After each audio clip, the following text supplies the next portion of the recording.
Game time, put me in coach. Today we are talking about Ben Simmons. Now, I'm doing what I would like to call a fantasy trade. But here's a question for you guys. Would you trade Ben Simmons for Russell Westbrook? Before you answer that, I want you guys to hear me out.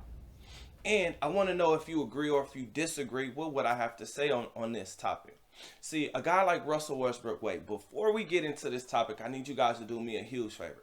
Like this video, subscribe to the channel, and share this video like an assist, because here we're talking basketball. So you're going to get highlights, commentary, and most importantly, we're going to cover the biggest stories in the world of basketball. So without further ado, let's get right to the video. So Russell Westbrook, Ben Simmons, their numbers are actually similar. The difference is Russell Westbrook numbers are a little bit higher. You have Ben Simmons, who averages 14 points, 7 rebounds, and 7 assists. Then you have a guy like Russell Westbrook, who averages 19 points, 8 assists, and 8 rebounds. As you can see, the numbers are higher in favor of Russell Westbrook.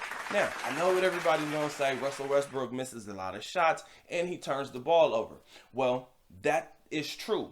But for a guy like Russell Westbrook, he has the ball in his hands a lot. But if he's actually paired with a guy like Embiid, who's averaging 27 points and 11 rebounds, that would help Embiid's numbers go up. And he would really be the MVP of the league, because Russell Westbrook, with all the shots that he misses, Embiid would be able to get more rebounds, especially if he plays around the basket. But a pick and roll would be deadly with a guy like Embiid and a guy like Russell Westbrook, because who can really guard Embiid?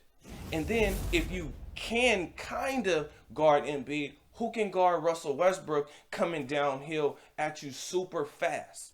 It would be much easier to build around a Russell Westbrook and a Joel Embiid, because now all you need on the wing is guys who can knock down threes and guys who can actually play defense. So this would do Philly a lot of good.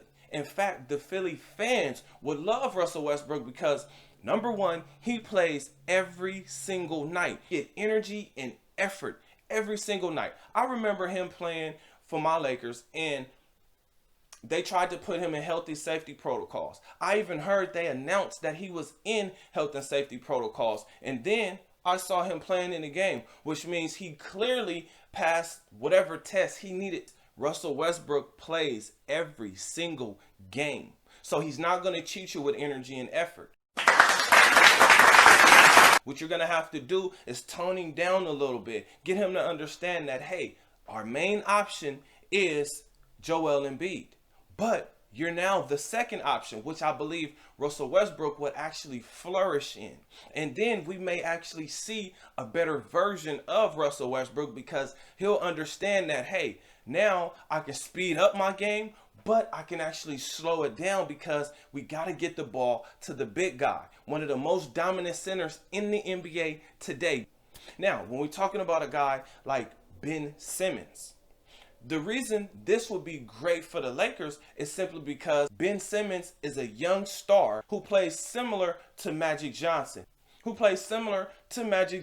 LeBron James. He's being compared to those two guys. Now, what Ben Simmons is going to bring to the Lakers is exactly what they need. He's going to give you youth, he's going to give you defense, and when he does play, he's going to give you excitement, and flair. Now, one of the easiest things to find in the NBA are guys that can shoot. But he would be paired with a guy like Anthony Davis and LeBron James. So he's not going to have the same pressure to shoot the ball like he had in Philly.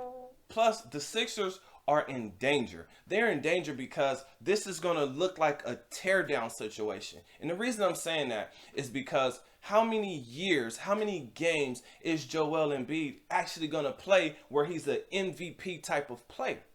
What everybody is overlooking is this is like the first real season where Embiid has not really missed any games. But buyer beware.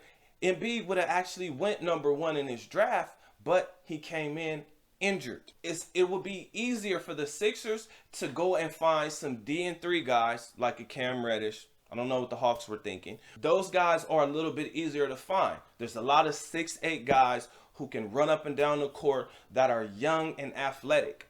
Those guys can help play defense. Then when it comes to the Sixers, all you really need is fill-in players, guys who can knock shots down, because Russell Westbrook being the second option is going to let everybody know he's the second option on that team, which actually would give the team a little more structure because, I mean, let's be honest, do the Sixers really love Maxey? And when I say love Maxey, what I mean is he untradeable? Is he an all-star? Is he a superstar? Is he the guy that they're willing, that they want to give a huge contract to? Trae Young, you know you have to give him a huge contract.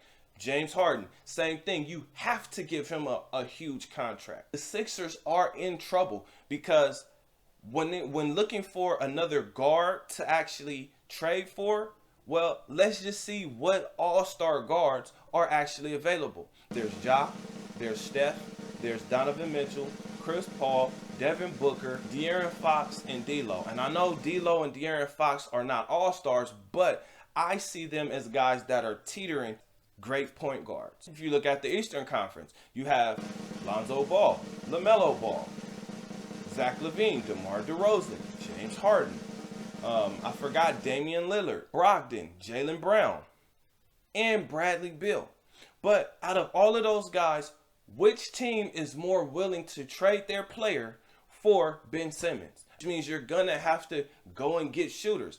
But I do believe, and I could be wrong, but I do believe it is much easier to find a guy who's a shooter than to get a guy like Ben Simmons to start shooting. So those are the two comparisons. So that's the reason why I believe that this will be a great trade for both teams. Plus, when you have a guy like Russell Westbrook, he has this year and next year. So he has an incentive to have a great year next year, because if he doesn't, that $47 million that he's getting per year is going to significantly drop. So I'm sure that Russell Westbrook is going to start to put his best foot forward. Do you guys agree or disagree? If you disagree, comment under below what player you would actually trade for Ben Simmons. With all that being said, I'll see you guys on the next one. Peace.